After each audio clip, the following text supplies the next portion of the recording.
Hey guys, I've got one of these lead check swabs that I'm going to use. I'm going to show you guys how to use it. So one thing that's really important to know is that if you read the instructions on the back here, it'll tell you how to use it. But this is specifically intended for, it'll tell you right here, painted wood, metal, vinyl and plastic, drywall and plaster. However, this only detects down to a certain amount. I think it's 600 parts per million. I don't know if it tells on here. I believe it's about 600 parts per million. So even if you get a negative with one of these swab tests, that doesn't mean that you're completely negative for lead. But this will give you a good idea as to whether or not you need to do some kind of mitigation on whatever it is that you've tested. So these you can get at pretty much any hardware store. You can get them on Amazon. And if you do get a positive test result, don't freak out. I'm trying to do this one-handed here and get this lead test out. Okay, so don't freak out. You can go to leadsafemama.com and check out her blog. And there's a lot of really good information there. So this is what the swab looks like. It's got the little fuzzy end right here. Just looks like a little paintbrush. And it's got two different parts here, crush A and crush B. So what you do is when you crush those, there's liquid inside that's activated. And when they mix, they detect the lead. So I'm going to do first part here. I don't know if I can do this one-handed. Can't do it left-handed. We'll do it right-handed. Come on. There we go. That one, just like a glow stick. You crack them, and you shake it a little bit. And then when you squeeze it, some of the fluid will start to come out, and it will be kind of an orangish brown color. So let me get this going. Oh, there we go. So this is what it looks like, that little orangish brown color. If you get that brown color on your paint or whatever, don't worry, that's not positive, that's a negative. So anyway, we live in an antique house. Here's the door and the door frame. The door frames in this house, they've all got the antique wood framing around the outside still. So anyway, in here in the house, it's all been painted over. It's pretty safe. In my front hallway is another story. And I actually left this so that I could show you guys. So right here's where I've done a previous test, and you can see some of the pink residue from doing a test before. So you got your liquid ready to go. And if you swab it just anywhere on here, it's going to be brown like that. Now, most people would say, okay, that's negative. I don't have to worry about there being any lead paint. The problem is that's just the top coat. What you want to do is look for a little chip like this one here. And this goes all the way down to the wood. So this has all of the layers of paint that have been on this wood since it was installed. So I'm going to get down here, down low. This is a clean chip right here. You know, clean as can be in a vestibule.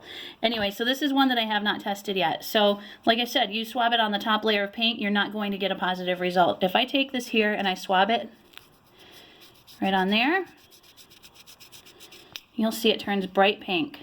You see that? This actually has a really clear, the difference between what the fluid looks like and what the pink looks like when you get a positive swab. So like I said, if you have a positive test, don't worry too much. That's a very good place for you to start any kind of fixes. So what I would do in this scenario right here with these right here, you can paint over it. Some people like to put duct tape over it, just cover it up. And be mindful that this area now has, you know that it has lead paint. So when you're moving furniture or things in and out, try not to bump the sides of the paint here, or the sides of the door frame, to chip it off. So, but this is in pretty good condition otherwise. So our tip here, even though we have lead paint in our house, what we do is we take all of our shoes off in the hallway. We don't do shoes in the house. We have house shoes for inside the house. So you can see we got a whole mess of shoes here. We keep our shoes in the hallway. We don't wear them in the house. Other things that you can do, be adamant about washing hands before you eat. And see, this is my original test, and it's still that brown color on the top.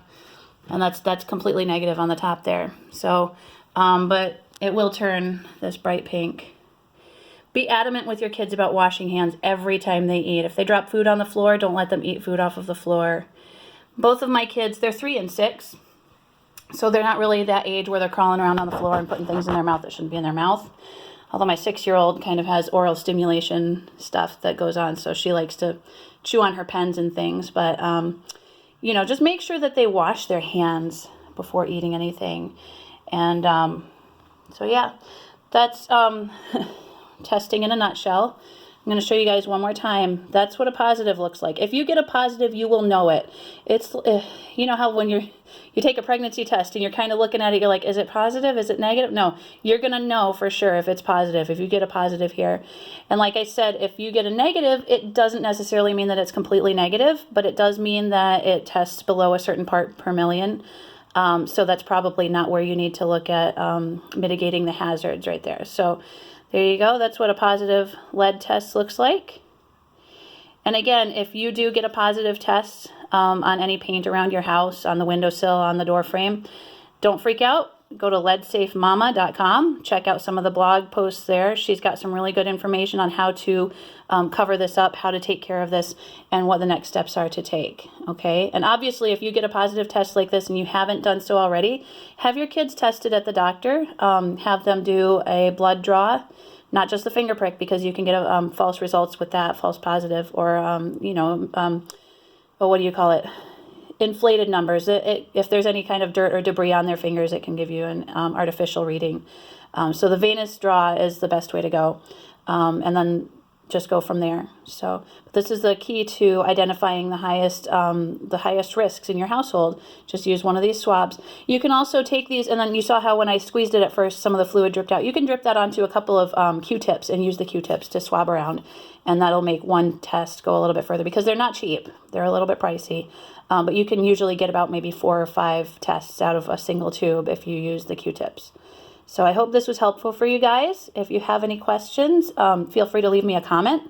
Or, like I said, visit leadsafemama.com. Check out the blog posts there. And there's a host of information. You can also join the lead group on Facebook. That's the lead, and then in parentheses, PB, as in the element. The lead group on Facebook. There's a lot of great information there.